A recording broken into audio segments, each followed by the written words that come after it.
In this video, we're going to talk about how happiness is learned. But I want to start with a story. And this was, I don't know, many years ago. I think I was about 12 years old. And me and one of my best friends went out on this little canoe adventure on the lake. And that was like early March. So the water was freezing cold. It was like the first day that you could go out there. And there were actually white caps on this lake. So it was a little lake, but the waves were actually breaking because it was so windy, which never happened. So we get out there, we see that, and being, of course, very responsible, we say, yeah, let's carry on. And so we get out there, and then we have 2 life jackets in the boat with us.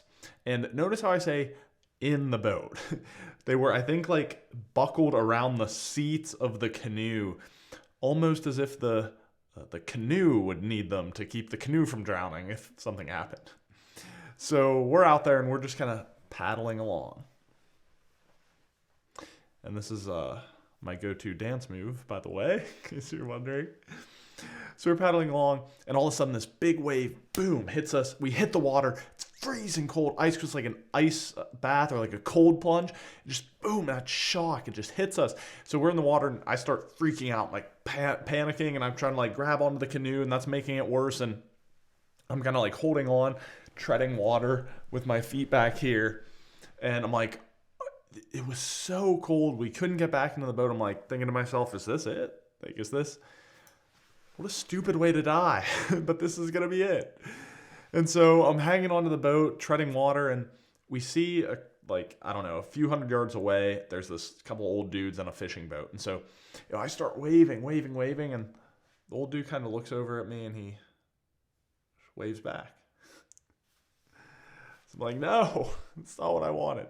So I'm like signaling, I'm like, hey, I point, like, come over.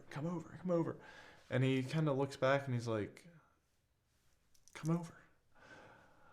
I'm like, no. And finally, after a while, I'm like, can you flip the boat? Like, flip the boat. And he just looks back and he's like, points to the boat. He's like, just flip the boat. So at this point, I'm like, yes, for sure. This is it. This is going to be how I die. Finally, after enough of this, he motors over. He comes right beside us. He puts on these kind of wader rubber overall things, jumps out of his boat. It's up to about here, stands up, flips over our boat, says, stand up and get in your boat. And so I sort of shamefully stand up, say thanks, I get in my boat, and he goes off.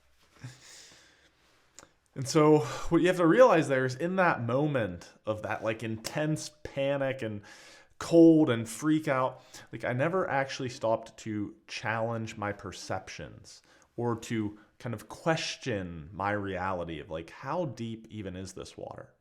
And I tell that story because what I'm going to ask you to do in this talk is to challenge your perceptions. You see, we have these implicit beliefs sometimes that we don't even question. And I believe an area where we have beliefs like this, perhaps the most, is how we think about happiness, how we think about what makes for the good life. So I'm going to challenge you to question your reality and to question your perceptions. And that brings me to my first point, which is that a lot of the things that we think about happiness are not so. They're these myths. So let's talk about money. Would you like to make more money? Yeah, no, I think that's pretty reasonable. I would also like that.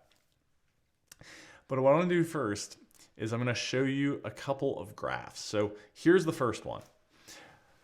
So here's what's going on there, right? You see that on one hand, GDP per capita, which is how much money we're all making, has increased steadily for quite some time. And then on the other axis, you see happiness, and that's remained flat. And now in economics, we call that a problem. Because, taking it back to me, that means that effectively how much money that we're all making has actually increased pretty consistently, but it has not led to increased happiness. Now I'll show you a second graph, and this one is a little bit complicated, but what you can see here are basically all these different nuanced measures of happiness and well-being on the one axis, and then on the bottom you have income. So what you tend to see in all of these different lines, if you look at the relationship between income and happiness or well-being, is that happiness rises with income, and then it gets to this certain point. At the time of this study, it was around $75,000. Today, that with inflation would be about $115,000. That happiness starts to level off.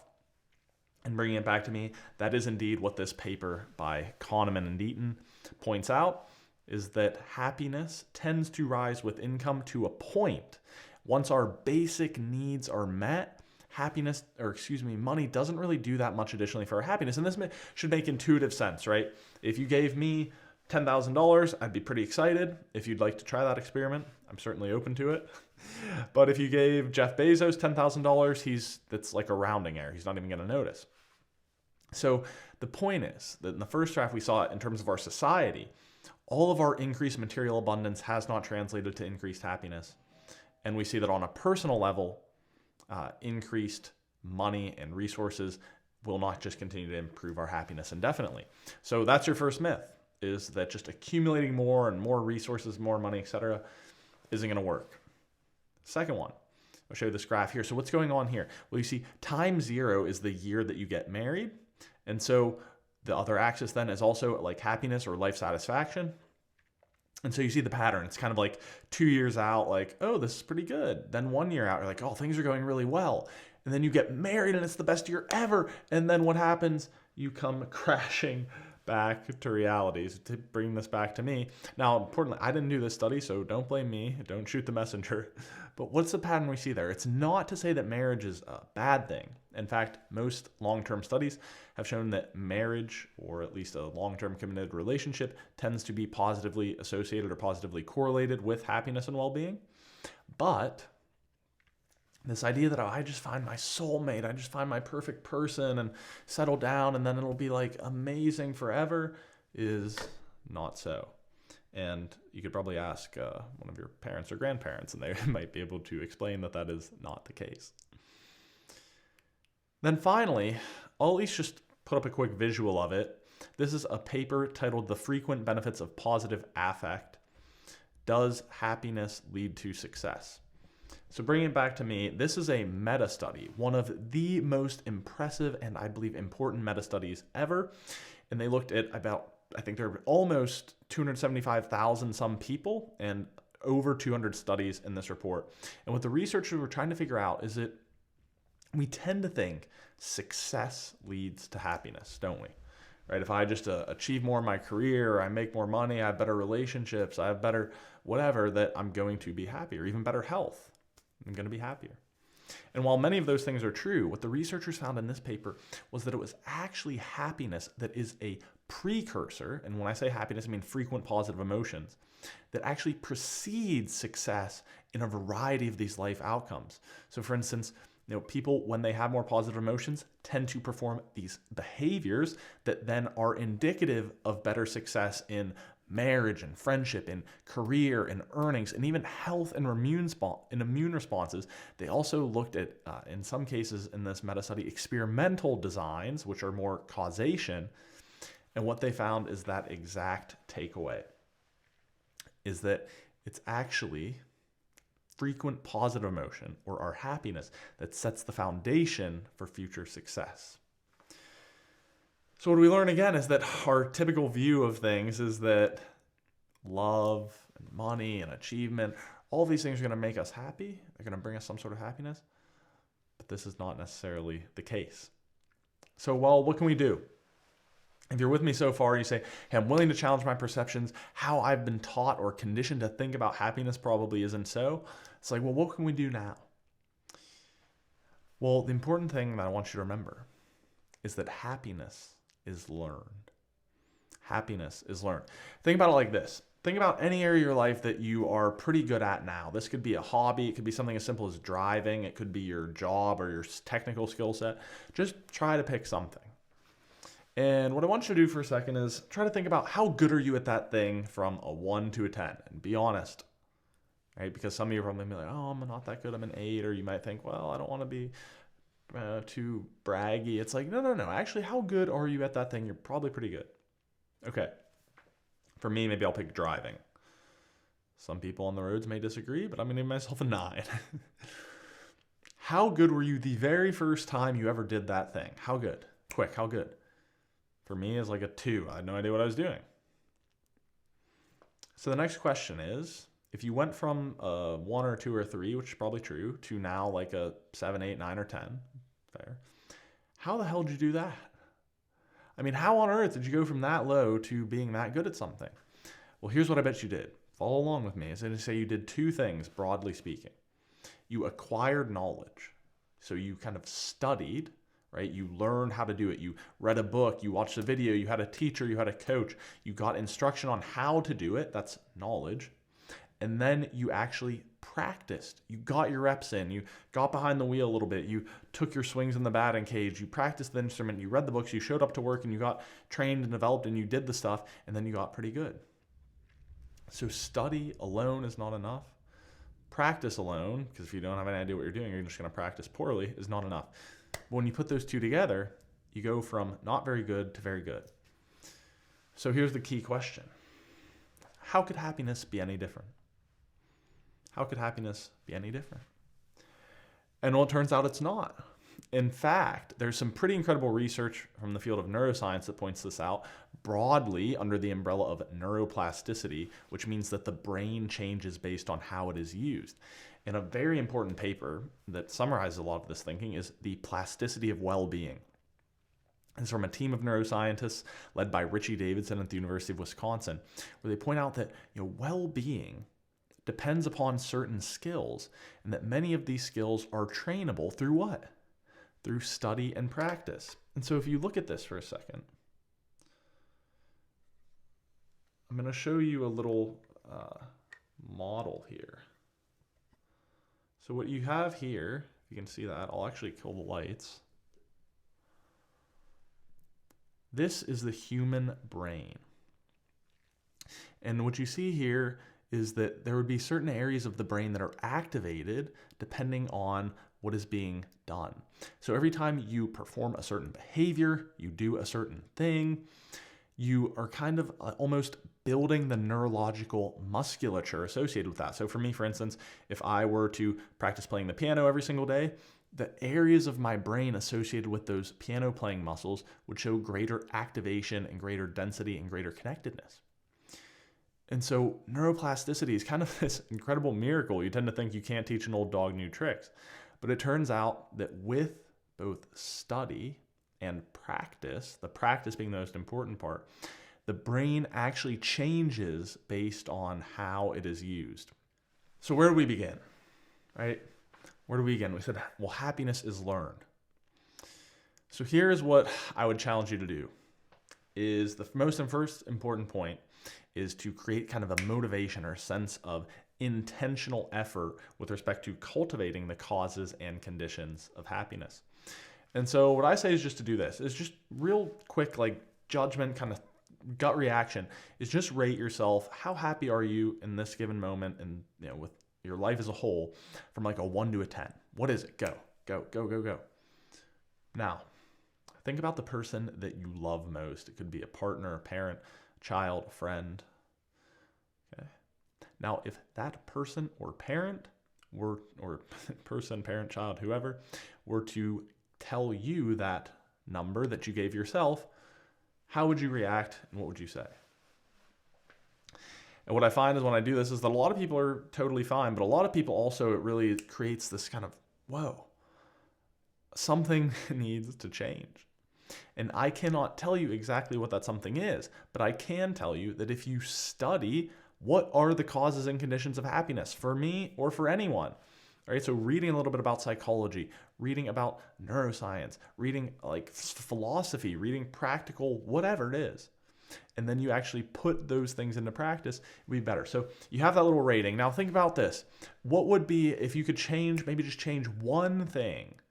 Could be stop doing something, it could be starting doing something that would really improve that rating. Because a lot of times what we tend to do is we think, I don't know, I'm for like a 9, but there's just 1 or 2 things that kind of bring me down, or I've been worried about my job, or I've got too much on my plate right now, or I have to deal with that thing with that person in that relationship, and it takes you down. what would be the one thing that would really have an impact on moving the needle there? And what would it look like to start? So that's where you go from the study into the practice, which is taking consistent action, starting small. So if we were to just start with that very small incremental investment in study and practice of happiness, what would that look like? Well, it reminds me of a story of someone I worked with once. So let's call him Jason. And when he was about 17 years old, let's talk about the trajectory he was on. So he's a really brilliant kid, super bright. He had crazy anger issues. Like he broke his hand punching a wall, dislocated his shoulder getting in a fight with this kid, and had a lot of this kind of intense anger, right? So you can see the consequences of that. Now imagine, compound out the trajectory here, because we talked earlier about how you went from like a 2 or 3 to a 8 or 9 or 10 over time. When we think about the trajectory, right, what are we practicing? What are we doing? How are we conditioning our own brains and our own way of being? What's the trajectory of that a few years out? And he also kind of liked to party. So he would drink and smoke and even try some harder drugs, and was doing some stuff at that age that was pretty dangerous. Even after the injury, started doing oxycodone a little bit.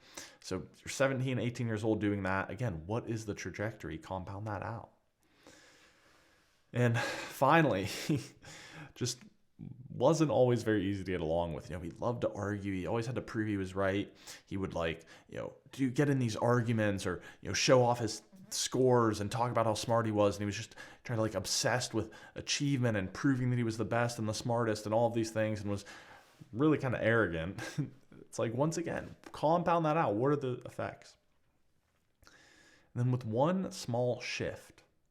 So he goes and he learns about this, watches the TED Talk on the habits of happiness and how you can actually transform your way of being through intentional mental trainings. And so he decides to pray, hey, I'm going to do a little 10-minute meditation every single day, and I'm going to take this course that's like a free course on kind of mindfulness and mindful living. And so he does that about 10, 20 minutes a day, and then another hour or so of reading each week. 8 weeks later, does the whole course. Compound out that trajectory. So one slight shift, right? We said all we're trying to do here is be 10 to 20 minutes of the practice piece per day, and then some sort of study of happiness, which is just reading, taking a course, watching videos, actually learning about the causes and conditions of happiness. We saw the trajectory before. What is that compounded out there? Well, a few years later, about a decade later, this young man travels all over the country giving talks and leading trainings on happiness. He created the world's first major in happiness, the first ever course at the University of Alabama on happiness.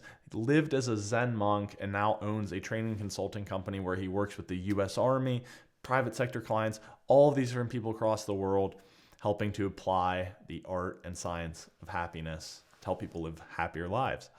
Because if you haven't figured out yet, this Jason character is actually Jackson.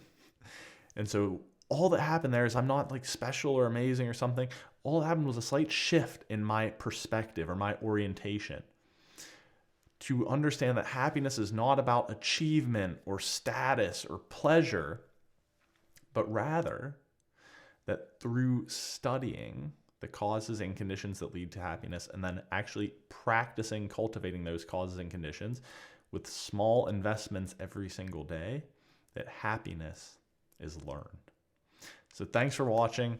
Here's a quick video that YouTube suggests that you will like on my channel. And otherwise, I'll see you back here for more on the art and science of happiness to be at your best in both work and life. This has been your happiness nerd, Jackson Kirchis. I'll see you next time.